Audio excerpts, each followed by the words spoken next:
Hello everyone and welcome to Fusion Sports. I'm your host Azariah Manning, and this week we are covering the latest and greatest of women's sports as always. We've got a lot to discuss, a lot of controversial topics along with a lot of interesting, just fun, trending things that are happening in the world with women in sports. So make sure you stay tuned because we've got a lot coming your way.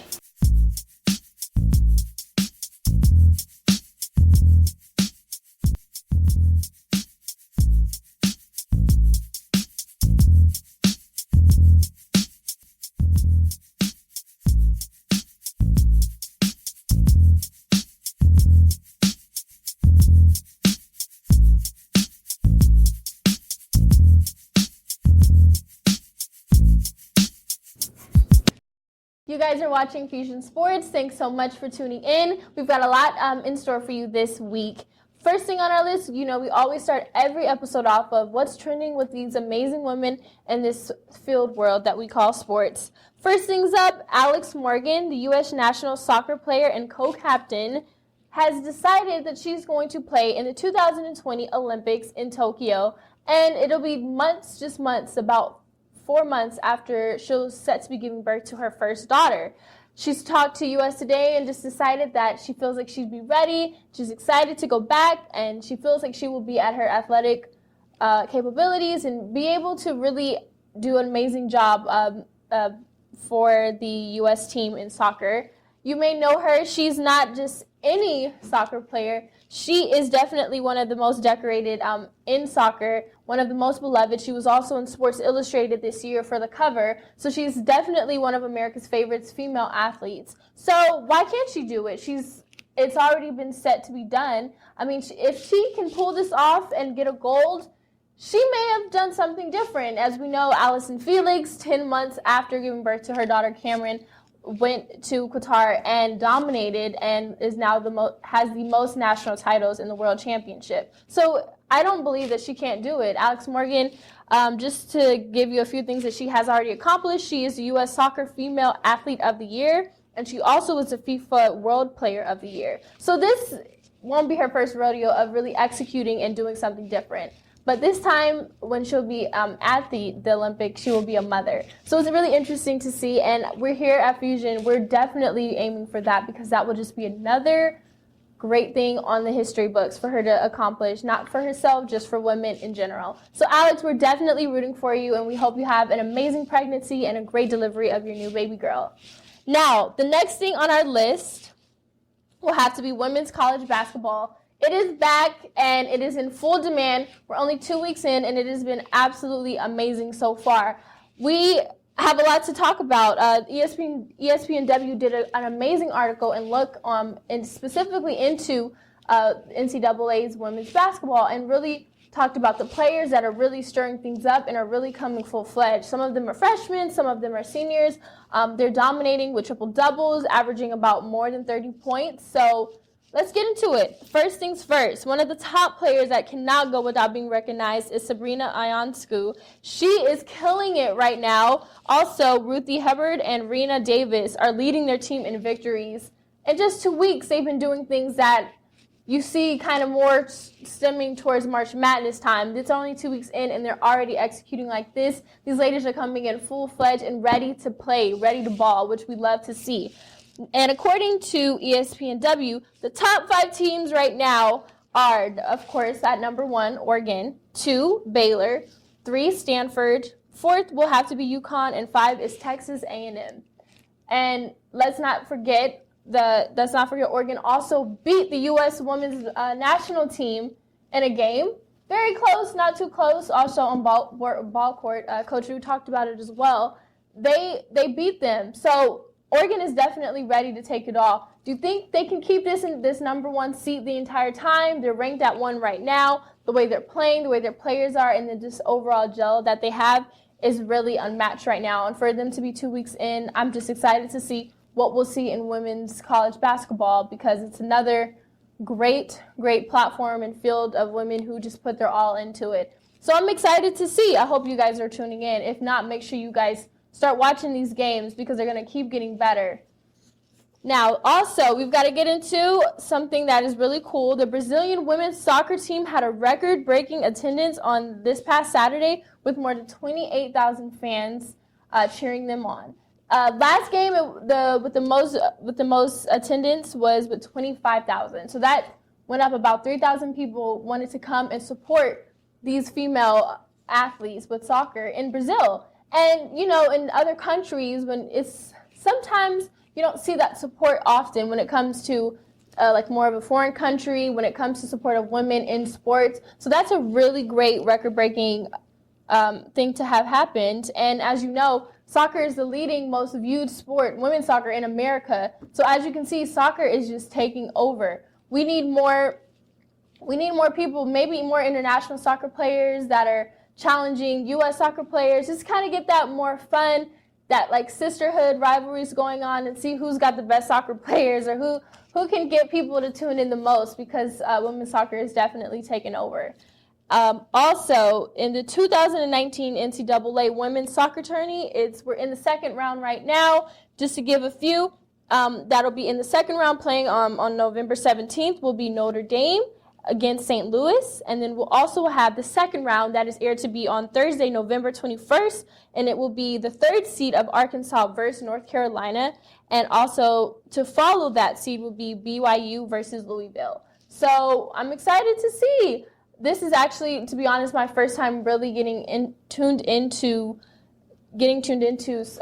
college soccer, but I've heard it is nothing but fun and excitement, and these girls come with a different flavor, which I love to see. One thing I love about female sports, no matter if it's soccer, if it's basketball, if it's volleyball, these girls have a different technique, a different energy about them, and that's why you want to tune in. The thing about sports is you see something different within each realm of a different field. So it's exciting to see what different styles, how they act, how's their attitude, how do they operate with each other, how do they gel. That's what I like to see when I watch sports. Of course, the athleticism, but just to kind of see girls kind of take their own confidence and have their own style when it comes to such a male-dominated sport and industry. So I'm excited to see. Best of luck to all of the girls who are in this tournament. I wish you best of luck, and great job on being in this tournament.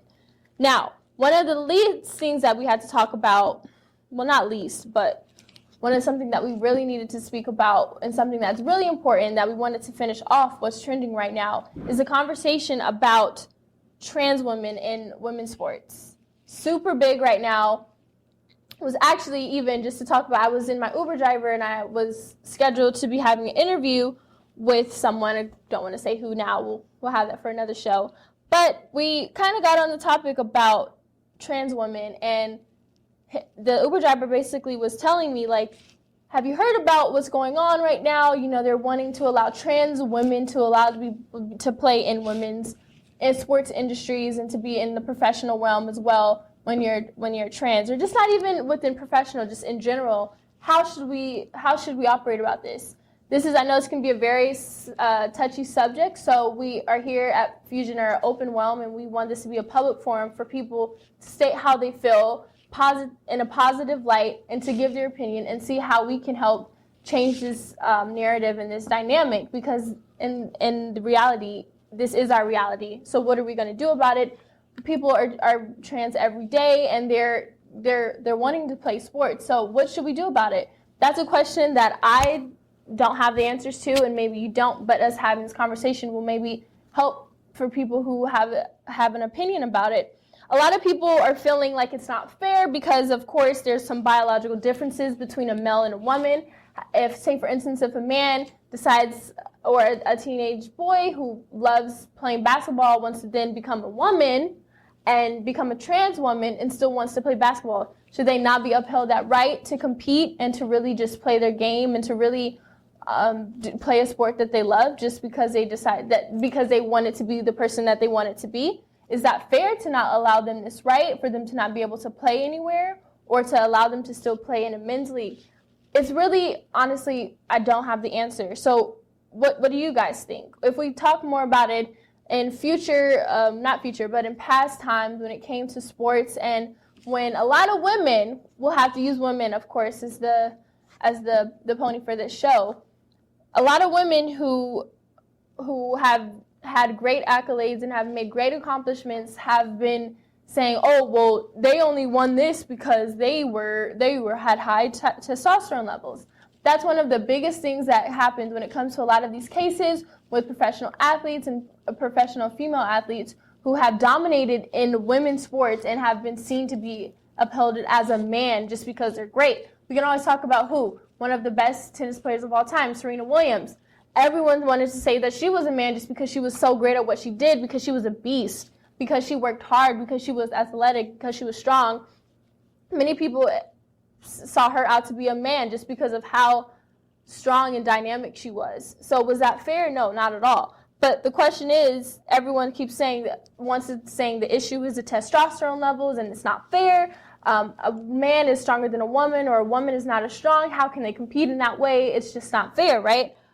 Here's the thing. We have a gold medalist from South Africa, Caster Semenya, who was she was a gold medalist. She's won gold in track, and people wanted to talk about her because she had a high testosterone level, saying that she was more manly, even though she was a woman and was biologically a woman. What's your thoughts on that? The question is, there are no answers to this. I honestly would love to get an opinion from a trans woman who wants to play sports, or what their output is on this. How can we as a society change this dynamic? Should U.S. officials and administration change the laws when it comes to sports and allowing trans women to be a part of women's sports, and vice versa? I mean, if we look at it this way, it seems like we're shaming trans women to be in a women's sports, but it seems like we allow women to be in men's sports. So do we kind of see how that double standard, it's a little confusing, honestly. So I want to know, hit us up on all of our socials at Fusion Sports World, and let us know what you guys think about this, because this is a public and positive, let me remind you, positive forum to figure out what we should do to help change that. And we'll continue to have this conversation as new laws and new media and new stories come on about this, because it's not going away, and it's something that we must take care of to make sure and that it's effective. So when we get back, we're going to be talking about some things that's really interesting. We'll be getting into one of my favorite segments, Ladies Who Run the Game, so make sure you stay tuned.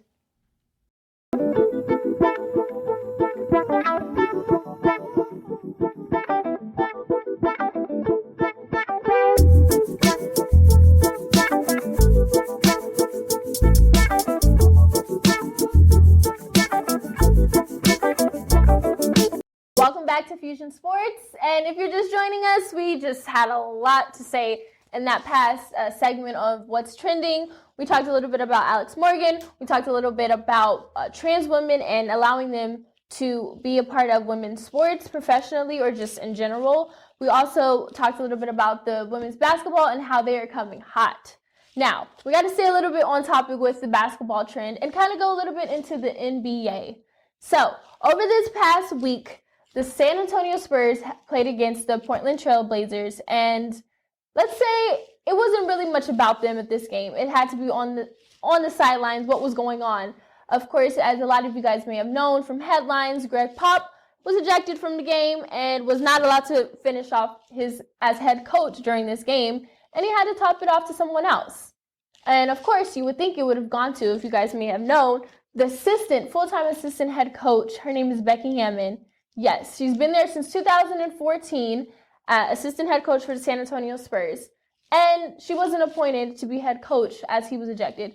Greg Pop decided to allow one of his notable players, as you may know, Tim Duncan, to finish off the game. Many of the Spurs players, when asked by the media what they thought about it, they said they thought he handled it well. He did a great job for what he could have done in that heated moment. But no one really wanted to talk about why was Becky Hammond not the one appointed to be head coach during the ending of that game when she's a full-time head coach assistant and has been by their side? Assistant head coach, I don't understand the difference. When you have that title, if anything is to happen to the head coach, you were literally the second tier under the head coach to be able to go out and play. I'm sorry, not to play, but to help make decisions. So why was she not? Because in this game, this could have been a different narrative for Greg. It could have been a different narrative for the NBA. It could have been a different narrative for the San Antonio Spurs. They could have had the first woman ever to head coach a game in history. That's news in itself. That shows something more, that what your team represents is more than just winning a basketball game. It shows that Greg Pop knows how to pass the baton to a woman who knows what they're doing, because they're there for a reason. They're not there just to look great. Why is Becky Hammon there? She knows basketball. She was in the WNBA. She comes from a great background of basketball. She's there for a reason. So, again, the question is, Greg, why did you not allow her to finish off that game against the Trailblazers? And my question is, was this more of a strategic decision or a sexist decision? Because to me, it's looking a little sexist. Then, when asked by the media why Becky was not allowed that opportunity, he says, in quote, "I'm not here to make history." You're right. It's not history. It's actually herstory. And you're doing something wrong by not having someone who has been there, not even if it's a woman or if it's a man. I feel like it's just blatantly disrespectful to not have your assistant coach granted that opportunity when that's what they're there for. Tim Duncan is nothing against you. You're great. You're one of the greatest of all time in the NBA. You know the Spurs better than anyone can. And of course, it was no reason of why they shouldn't have had him there as well. But it should have been something a little bit more in codependency to have had her decision along with Tim Duncan's decision to have seen to final off this game. Like I said, it was a heated game. It was a spirit of the moment. Nothing is wrong. But we need to have that conversation of why are women still overseen? This is an issue that we're having, and this is why Fusion Sports is so adamant about women and having these high exec jobs, having these women in the forefront, on the sidelines, wherever they need to be to help make differences. Who would have known what Becky could have done in that position? Because women, we do something really remarkable when we're under pressure, when it's our time to shine. So I just want to give all the support to Becky and let her know that we are with you at Fusion, and we hope to see maybe there'll be another game where she'll be able to be granted the opportunity to have more of a full front and have more of a force and more of a dynamic change within the San Antonio Spurs. So that was something that we had to talk about and had to be a highlighted segment, because things like this don't happen all the time. This is something new, and for her to have been right there, to have not been granted that opportunity, kind of shows a lot within Greg's decision. So we'll be seeing maybe what will be happening later on in the NBA season with her, and maybe see if she'll have a little bit more of an influence later on.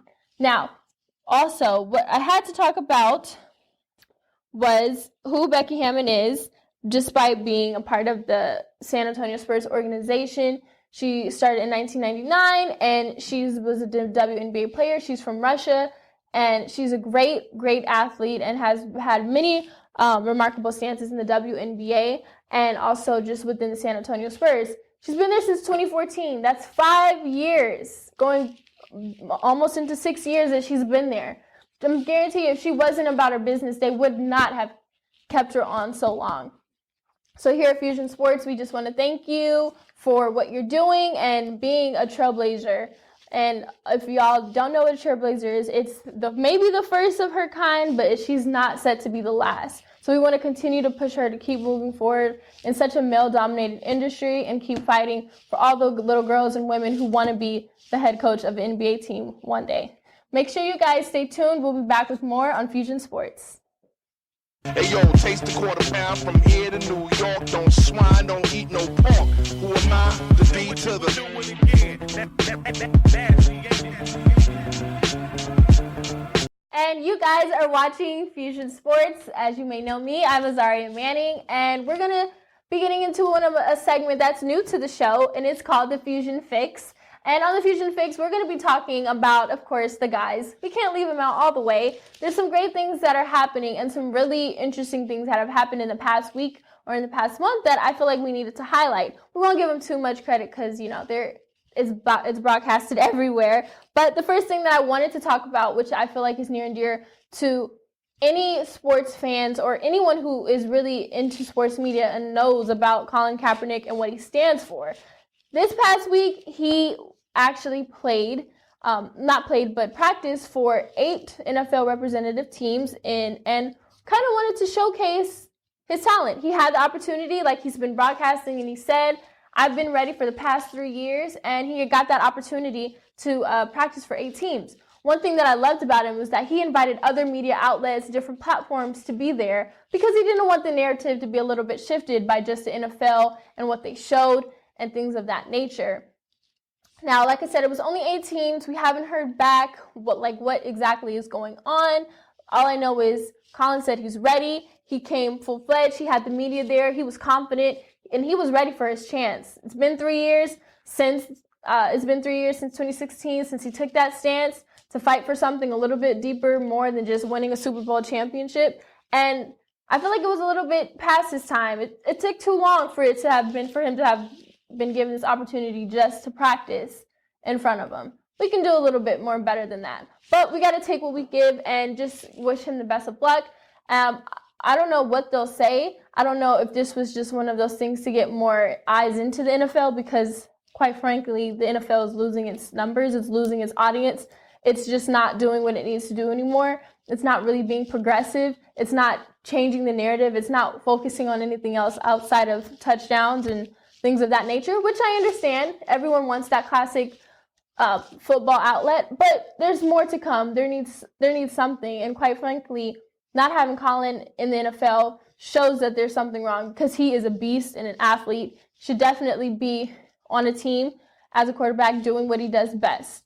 And if not, we'll continue to support him. So I'm excited to see if he'll maybe get picked up by a team. He's been a free agent. Nothing has happened for him in the past 3 years with football. He's had a great collaboration with Nike. He had a great campaign with Nike. He's had a great book. He's had a lot of great press tours and things of that nature. So there's also the story to tell you to always remember to stand what you believe in because there's life after sports. There's things that you can do to use your athleticism and your athlete platform to then work on something that's a little bit more deeper than just winning games and championships. So, Colin, we thank you for being so strategic and just being strong because I know it's not easy, and we wish you the best of luck. And also to talk about another free agent, Carmelo Anthony has finally been picked up. If you are a Carmelo fan, and as you may, we've been having to stay mellow, literally, had been staying calm, been waiting to see who was going to pick him up. It's been a long run. We're already into the NBA season, and he just got picked up, and we're in November. So I'm excited. If you haven't heard, or if you've been living under a rock, you may have not known that he was picked up by the Trailblazers. He'll be along Damian Lillard, and the Trailblazing team. And I'm excited. I'm really happy for him because I know it's been a long run. He's one of the best in his era, one of the top leading scorers in his era. And I quite frankly don't think that he should have gone through that. But you know what? Everything happens for a reason. He's going to probably come out and be relentless and do his absolute best and just be a great vet and do what he's got to do on the court. Like I've stated before, he is just a vet to me. He just is a living, breathing vet. At this point, I feel like in his career, it's maybe not about winning a championship. I'm pretty sure that's what he wants. But I think it's about leaving an influence. Melo is much more deeper than just the accolades and the accomplishments. He's much more deeper about creating a narrative for his legacy and creating a narrative for basketball and making something that's a little bit more stronger when it comes to brotherhood and teamwork. He has been a poster boy with LeBron and with D. Wade and along with Chris Paul. Now how they have just created such a strong dynamic and a brotherhood of just veterans and just staying together and fighting for something a little bit more deeper than just playing basketball. So I think his influence with Portland would be really interesting. I don't see like there's being anything too crazy. Damian Lillard is a great guy. I feel like they'll mesh well. There's not too much ego there. I feel like they can have a really great team. And one thing that I loved that the president of the Trailblazers said was saying to Melo, you need us just as much as we need them. And that humble mix is what makes great teams. Knowing that we're here to help each other and we can do something remarkable if we just know each other's work and we work together. Some things great can come out of it. So I'm excited to see at his opening game with the Portland Trailblazers. So congrats, Melo. And that's all we have for the for the Fusion Fix for this week. Stay tuned because we'll be talking a little bit more about fusion and fashion, one of my favorite segments, and talk about what's new and what's hot in the sports world and fashion. So stay tuned. So drive me home, drive me home, drive me home. This is Fusion Sports, and this is one of the most decorated topics, segments on our show, and this is fusion and fashion. Now, we have a little bit to talk about, some really cool key points that we needed to highlight that we haven't discussed on the show that I feel like should be highlighted with high fashion and the sports world. As you may know, Nike is one of the sports' most notable brands for women and men, and they just continue to elevate when it comes to being innovators and having very complex and innovative designs. And one thing that I feel like we haven't talked about is their collaboration with Off-White and with the designer Virgil Abloh. He is fashion's favorite right now, to Kanye West, to Kim Kardashian, Serena Williams, just to name a few of the people who really admire his work and you have seen wearing his stuff. His stuff is so clean. It has a very classic but very different type of texture to it. And I love, one of the things that I love about his designs is his in quotation. Like I remember he had did something for Serena Williams in quotation, one of her Nike tennis suits, and it had Serena in quotation, and that's kind of his thing. Anything he does, no matter if it's on the shoes, on the clothes, he'll always write in quotation, and it'll have a word. Like for instance, with his collab with Nike, for the Jordan 1's Retro Highs, they're pretty like blue and white, kind of with that orange accent colorway that he has. They have in quotation Air on the side, which is like Air Jordan. So it's just something fun that he does that is really innovative and new. And you can see everyone wearing. I know someone who always wears his stuff is Tamara Young, Russell Westbrook. The names go on for all the athletes that are wearing his stuff because it's so innovative, so new, it's so fresh, and he's a guy of color. He's a black man doing it, so we love it.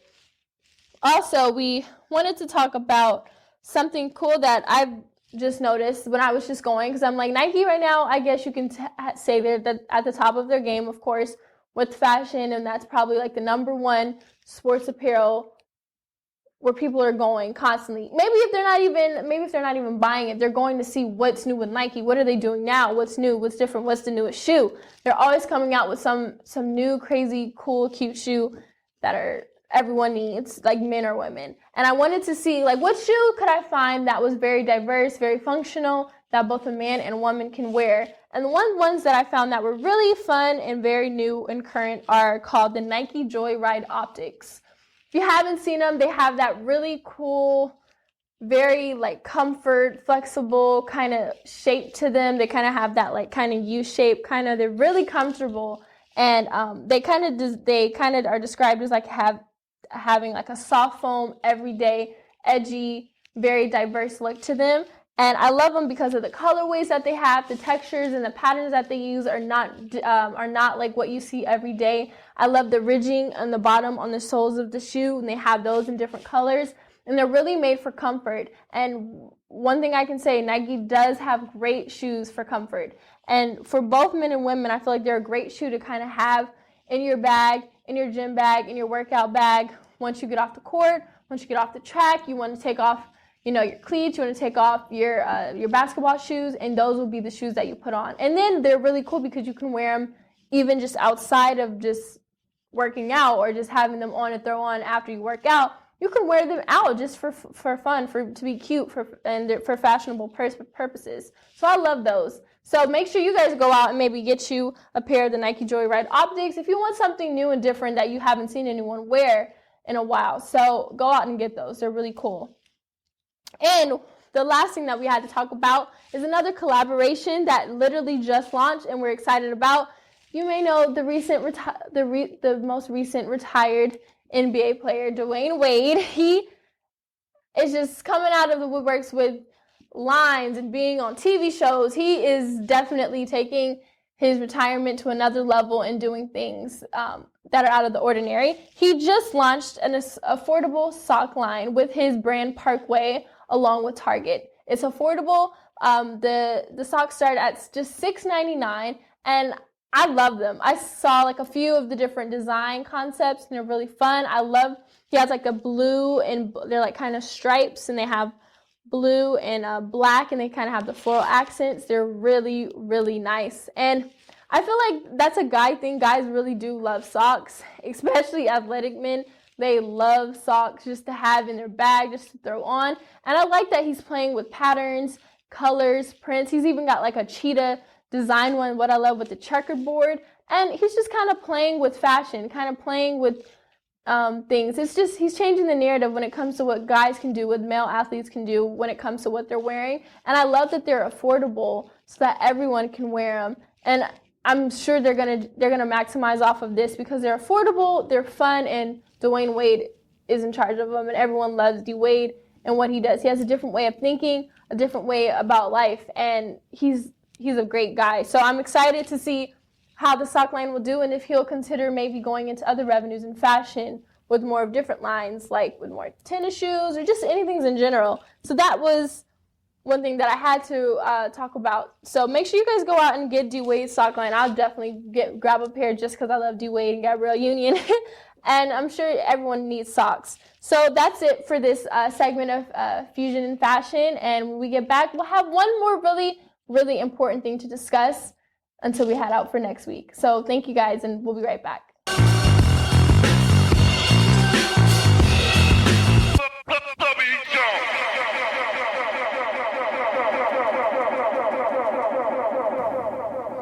And you guys are back here at Fusion Sports. If you may not know me by now, I'm your host, Azariah Manning, and we're going to be getting into the last segment of this episode, something that's really important that we must finish off this episode with, and really leaving you guys with this conversation. The show is all about the intermix of the reality of women in sports and in professional sports, or even if you're in high school, what's going on? What are things that we need to cover that a lot of people aren't talking about that are really affecting the women, that are affecting us every day? A lot of the things that we go, like sports is what I like to call like an ideology of life. The things that are happening there can affect you in your personal life, can affect you in your future, even whatever the case may be. So that's what we must have to talk about. One of the main things that one of my producers sent to me today was about an article that was discussing women in sports and body dysmorphia. And what is that? What's going on? Is there eating disorders?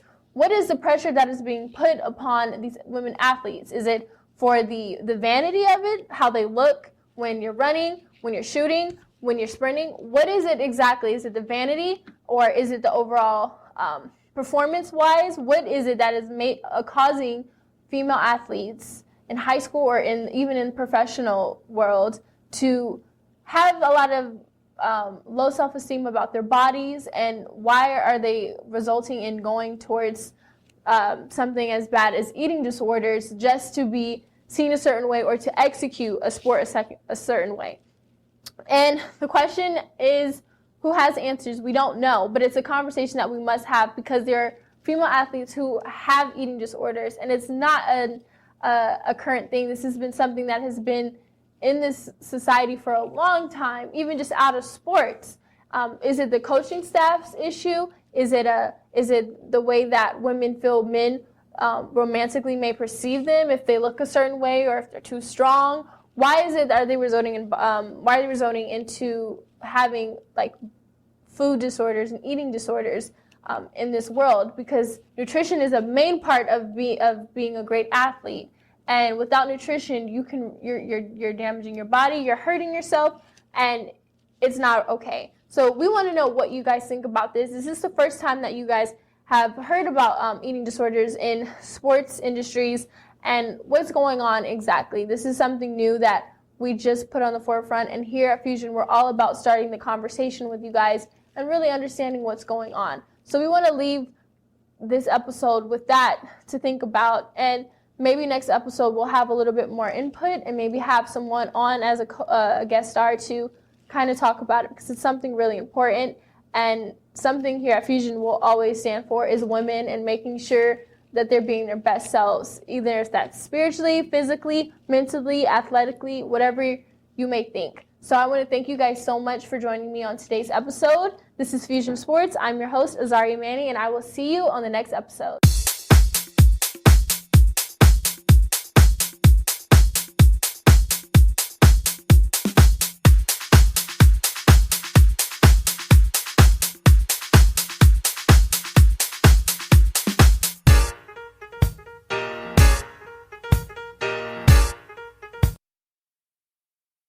This is a CWN Sports Network presentation.